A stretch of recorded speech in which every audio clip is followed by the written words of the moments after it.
seem like the type to love 'em, leave 'em, and disappear right after the song. So give me the night to show you, hold you, don't leave me out here dancing alone. Assalamualaikum warahmatullahi wabarakatuh. Perkenalkan, nama saya Safrianti dengan NIM 23650052 dari kelas B jurusan Teknik Informatika. Di video kali ini, saya akan mempresentasikan makalah saya untuk memenuhi nilai UAS dari keamanan komputer. Judul saya yaitu Keamanan Komputer tentang autentikasi, otorisasi, dan kontrol akses. Langsung saja kita ke latar belakangnya. Di sini, di era digital saat ini, teknologi informasi memainkan peran penting dalam berbagai aspek kehidupan, baik secara pribadi, bisnis, maupun pemerintahan. Seiring dengan meningkatnya ketergantungan pada sistem digital, risiko terhadap keamanan informasi pun meningkat, salah satu aspek krusial. Untuk menjaga keamanan tersebut adalah pengelolaan akses terhadap data dan sistem yang bersifat sensitif. 3 pilar utama dalam keamanan informasi: autentikasi, otorisasi, dan kontrol akses. Memiliki peran strategis. Autentikasi memastikan identitas pengguna, otorisasi menentukan hak akses yang dimiliki, dan kontrol akses menegakkan kebijakan akses yang berlaku tanpa sistem keamanan yang kuat. Di ketiga aspek ini, sistem informasi sangat rentan terhadap penyalahgunaan, peretasan, atau kebocoran data. Oleh karena itu, pemahaman yang komprehensif mengenai metode autentikasi, model otorisasi, serta strategi kontrol akses menjadi sangat penting dalam menciptakan sistem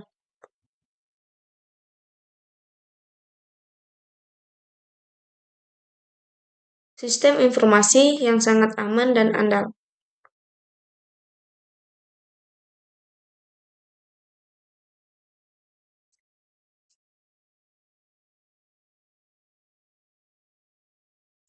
Metode autentikasi. Di sini ada 3. Yang pertama ada password based, menggunakan kombinasi kata sandi unik, keamanannya tergantung pada kekuatan dan kerahasiaan kata sandi. Yang kedua biometrik, menggunakan ciri fisik seperti sidik jari, wajah, dan suara sulit dipalsukan. Yang ketiga multifaktor atau MFA, menggabungkan lebih dari satu metode, misalnya kata sandi ditambah OTP tambah biometrik. Selanjutnya, metode otorisasi. Di sini ada 4. Yang pertama DAC, discretionary access control. Akses ditentukan oleh pemilik sumber daya, fleksibel tapi kurang terpusat. Kedua, MAC, mandatory access control, yaitu akses ditentukan berdasarkan label keamanan cocok untuk sistem dengan kebutuhan keamanan tinggi. Yang ketiga, RBAC, role based access control. Akses berdasarkan peran atau jabatan, efisien dan mudah dikelola dalam organisasi besar. Yang keempat, ABAC, attribute based access control. Akses berdasarkan atribut pengguna, data, dan konteks seperti waktu atau lokasi, dinamis dan fleksibel. Selanjutnya, manajemen sesi dan keamanan coki. Di sini ada 3. Yang pertama, menjaga informasi pengguna dan mencegah membajakan sesi atau session hijacking. Yang kedua ada coki, digunakan untuk menyimpan ID sesi yang memungkinkan autentikasi dan otorisasi. Yang ketiga ada perlindungan coki, penting untuk menjaga data sensitif dari penyalahgunaan. Selanjutnya federasi identitas dan SSO atau single sign-on. Di sini yang ada 3 hal. Pertama, pengguna hanya perlu login sekali untuk mengakses beberapa aplikasi atau layanan. Yang kedua, menggunakan protokol standar seperti SAML,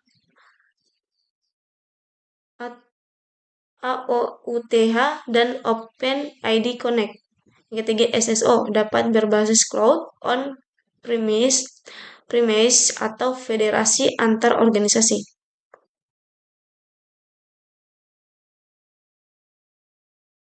Yang terakhir ada manajemen identitas digital (IAM). IAM adalah kerangka kerja untuk mengelola identitas pengguna dan hak akses. Komponennya meliputi autentikasi, otorisasi, manajemen identitas serta audit dan pengawasan. Yang terakhir, IAM meningkatkan keamanan, efisiensi operasional, dan kebutuhan terhadap regulasi. Terakhir, kesimpulan.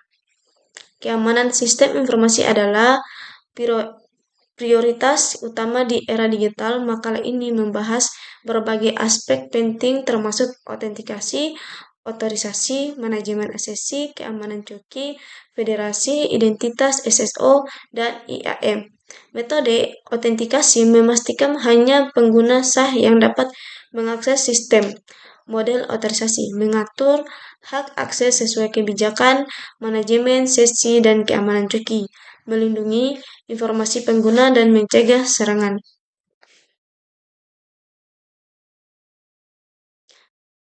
Baik, mungkin itu saja video dari saya.